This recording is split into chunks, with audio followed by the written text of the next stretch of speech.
ব্যবসার সাফল্যের গোপন রহস্য।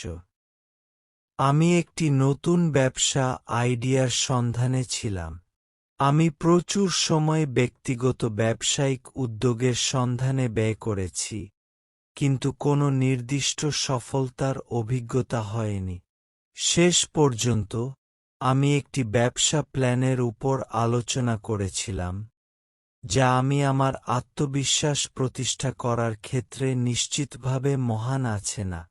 আমি নিজেকে একটি ব্যবসা অবনতির কামনা করেছিলাম, তবে প্রতিদিনের দিনগুলি অসন্তোষের সম্মুখীন করেছিল আমার অভিজ্ঞতা। সময় পার হলেও আমি বিশ্বাস করতে পারছিলাম না যে আমি যে কোনো ব্যবসা আইডিয়া নিয়ে আগ্রহী আছি কিনা। সমস্যাটি আমার জন্য গভীর ছিল, কিন্তু শেষ পর্যন্ত আমি মনোনিবেশে গিয়েছিলাম। একদিন এক প্রিয় বন্ধু আমার জন্য আদর্শ উদ্যোক্তার গল্প বললেন।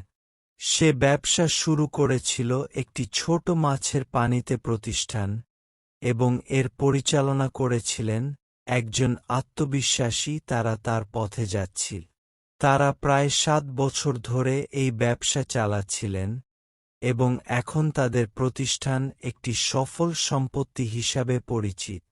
তারা যে উদ্যোক্তা হিসাবে মাথা উঁচু করেছিলেন, তারা মূলত পরিশ্রমের মাধ্যমে প্রতিষ্ঠানটি বিকাশ করেছিলেন। সামান্য শুরু থেকে তারা তাদের ব্যবসা আকার দিয়েছিলেন এবং ধৈর্যের মাধ্যমে এটি বাড়ানোর চেষ্টা করেছিলেন। তারা যে উদ্যোক্তা হিসাবে মাথা উঁচু করেছিলেন, তারা মূলত পরিশ্রমের মাধ্যমে প্রতিষ্ঠানটি বিকাশ করেছিলেন। সামান্য শুরু থেকে তারা তাদের ব্যবসা আকার দিয়েছিলেন এবং ধৈর্যের মাধ্যমে এটি বাড়ানোর চেষ্টা করেছিলেন। তারা প্রথমে ছোট মাছের প্রতিষ্ঠান হিসেবে শুরু করেছিলেন, যা খুব সাধারণ একটি ব্যবসা ছিল, কিন্তু তাদের উদ্যোগের প্রতিফলন শীঘ্রই দেখা যায়। সময়ের সাথে তারা তাদের উদ্যোগটি বাড়ানোর সক্ষমতা দেখিয়েছিলেন। আমি এই গল্পটি শোনার পরে আত্মবিশ্বাসী হয়ে গিয়েছিলাম। আমি বুঝেছি যে প্রথমে কোনো ব্যবসা কঠিন হতে পারে, কিন্তু পরিশ্রমের মাধ্যমে প্রতিষ্ঠানটি বিকাশ করা সম্ভব। আমি নিজের জীবনে অনুভব করেছি যে ধৈর্য এবং ধারণার সক্ষমতা অনেক গুরুত্বপূর্ণ। বিবেচনা করা যায় যে এই গল্পের প্রধান শিক্ষা হল পরিশ্রম ও ধৈর্য অত্যন্ত গুরুত্বপূর্ণ। সফলতা প্রাপ্ত করার জন্য মানুষকে সময় এবং শ্রমের অবশ্যই প্রয়োজন।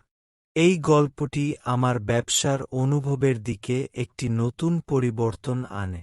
এখন আমি বিশ্বাস করি যে প্রতিটি ব্যবসা আইডিয়া সফলভাবে সম্পাদন করা সম্ভব, এবং সঠিক প্রশিক্ষণ এবং সংস্থার পরিচালনা একটি গুরুত্বপূর্ণ ব্যবস্থা।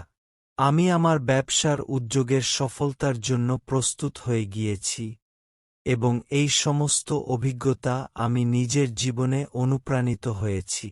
আমি নিজেকে একটি নতুন ব্যবসা প্রতিষ্ঠার জন্য প্রস্তুত করেছি, এবং আমি এই মন্তব্য করতে পারি যে আমি একটি উদ্যোগী ব্যবসায়ী হিসেবে প্রতিষ্ঠিত হয়ে গিয়েছি। সুতরাং এই গল্পটি আমাকে শক্তি এবং সাহস দেওয়ার জন্য অনেক ধন্যবাদ। এটি আমার ব্যবসার পথে একটি নতুন দিক শনাক্ত করেছে, এবং আমি আমার উদ্যোগের সফলতার কাছে এগিয়ে যেতে প্রস্তুত।